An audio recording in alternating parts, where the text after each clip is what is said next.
Hi, waan idin salaamay. Magacaygu waa Sofia. Mar waliba waxaa laygu dhahaa inaan u ekahay qof caana.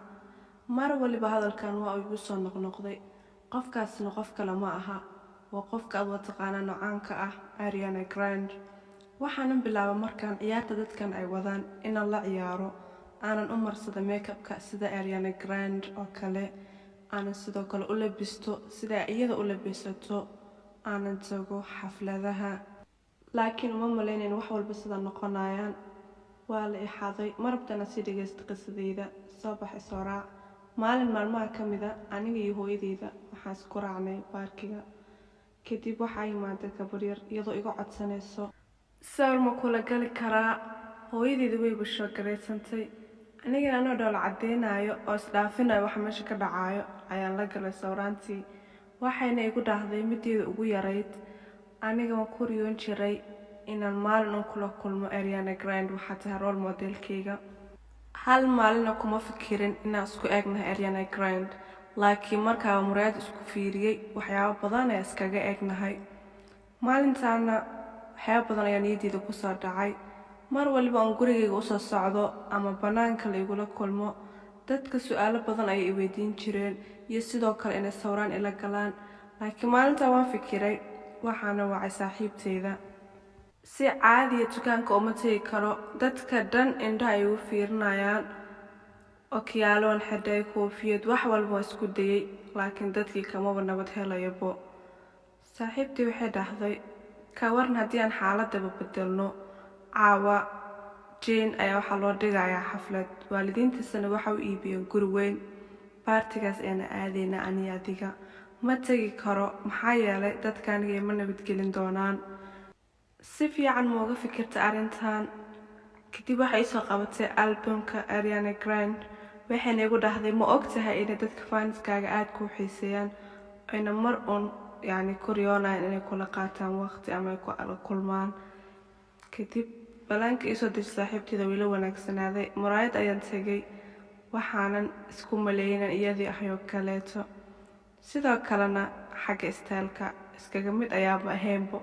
Waxaan u labistay sida Ariana Grande oo kale. Make-up-kaygana waan marsaday. Timaana sidoo kale sidayaan u samaystay. Dadkii oo dhan indhahooga aniga ay soo fiirinayaan. Dadkii baartiga ka soo qayb kale dhan way yaaban yihiin runtii wax meesha ka dhacayo. Wiilkii xafladda lahaa ayay imaaday. Wuxuuna igu dhahay run miyaa mise waa riyo runtii waxaan arkayo. Aad ayaan ugu faraxsanahay inaan maanta hortaada joogo. Baartigaygana imaaday. Maba aamini karo runtii. Soo soco hore u soo dhawow. Anina qosol been ayaan dhoola cadeeyay. Kadib gudaha ayaan galnay. Dadkii oo dhan waxay noo baneeyeen wadada. Saaxiibteyda ayaa igu dhahday okay waqtigaaga ayaa la soo gaaray. Wax cunde hadal dadkan ku qancay. Anina waxaan dhahay baashaal asxaabay waxaan u imaaday halkan si aan waqtigeeda la qaato. Kadib dadkii oo dhan waa ii sacbiyeen. Waxaana la daaray heestii Ariana Grande. Sidoo kalena dadkii meesha joogeen waxay iga qaateen sawiraan iyo fiidiyoyaal. Waanan daalay. Waxaanas dhahay banaanka bax oo hawo soo qaado. Aan banaanka markaa u baxay. Waxaan maqlay cod aanan hadda ka hor maqlin. Waxaan ku dhahay fadlan sawiraan kale iga qaadanin waan daalanahay. Waqti ayaan u baahanahay. Kadib waxa la igu dhahay sida aad rajaynaysidbo. Bacaya madaxa la ii geliyay waana la kaxaystay. Kadib cabsi fara badan baa soo wajahday. Gaari ayaa la igu ritay. Waxaana la ii kaxeeyay jiho aanan weligay filanaynin. Kadib waxaa la igu xidhay kursi. Labadan qof oo i watayna waxay madaxa u gasanaa mask ayaa u xidhnaa wajigooga. Si fiican uma aqoonsan kareynin. Afka marka la igu furo waxaan isku daynaa hadlo. Yaa tihiin waan baryaaya waxay gaarsiinina. Maxaad iga rabtiin? Wax waliba waa okay. Anagana ku sheegi doono waxaan ka rabno. Mudane yaa tahay waan ku sheegay inaan anigu wax sameynin. Iska keydaa maxay iga rabtaa? Suug ayaan ku dhahay. Waa aanad ka shalayn doontaa. Meeshan waad ku ganaaxan tahay. Xabsi ayaan jareenay guriga ayaan rabay inaan tago. Dadkana si fiican wajigooga ma arki karin.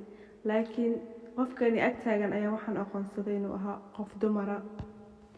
baby noo sheeg qofka aan hadda wici lahayn aan ka soo qaadi lahayn lacag 3 milyan waxaan u baahanahay waa 3 milyan oo kaliyaata lacag sida u badan aniga ma haysti magaciigana waxaa la dhahaa Sofia ma ihi Ariana Grande waxaana u eka iyadoo sidoo eegto kaliyaata waalidiinteedana waa dad iska caadiya mana awoodaan lacagta inta leeg waan ku bariyaa iska kaysiidaa oo hadda waxaad leedahay waxaan ahay Ariana copygeeda maxaad ugu soo labisata sida Ariana Grande oo kale haddii aad u soo labisan lahayn tan may dhici lahayn ii sheeg lambarka qofka aan waco haddii kale way kasii xumaanaysaa cabsi darteed ayaan lambarka hooyaday siiyey hooyaday ayna waceen waxayna u sheegeen in Ariana Grande haystaan ayna u baahan yihiin 3 milyan hooyaday waa ay naxday mana aaminin wax meesha ka dhacayo waa ayna ii hanjabeen dhegta iga jiray waxayna dhaheen kan lambarka aan wacno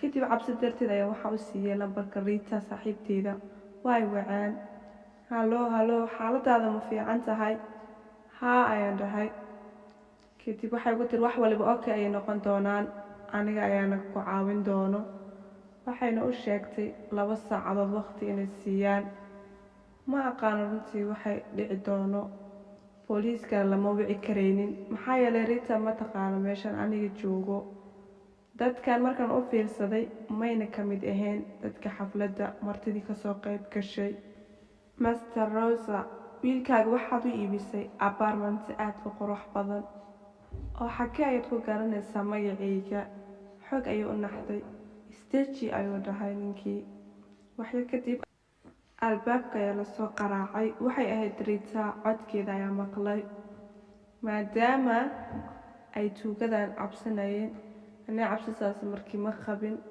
albaabka ay u soo cararin xagiisa Rita ayaa aragtay waxayna ugu wacday magacaantooda waayna soo baxeen laakiin albaabka waxa hortaagnaa wiilkooda maskiga ay iska furtay waayna soo carartay hab ay siisay waxay ku dhaxday hooyo iga raal noqo anigu xumaan kama wadin waxaanayna sidaan u dhacan ma rabin gurigan aan ku gadnay apartmentiga waxaan ku qaaday deyn markii aan arkay qofkan caanka ana waxaan ku fikirnay sidii aan lacag si fudud ugu sameyn lahayn Rita waa ii imaaday xarig ayna iga furtay daqiiqado kadib waxaaba la soo gaaray booliiska ayagana waa la xiray inkastoo ay ka dalbadeen cafis Rita sidee ayaad ku ogaatay markii aad soo baxday aniga waan ku soo daba raacay kadibna waxaan arkay gaariga lagu guritay adna ku qortay qoraalka kadibna wax waliba waan fahmay ayaga ayaan soo waceen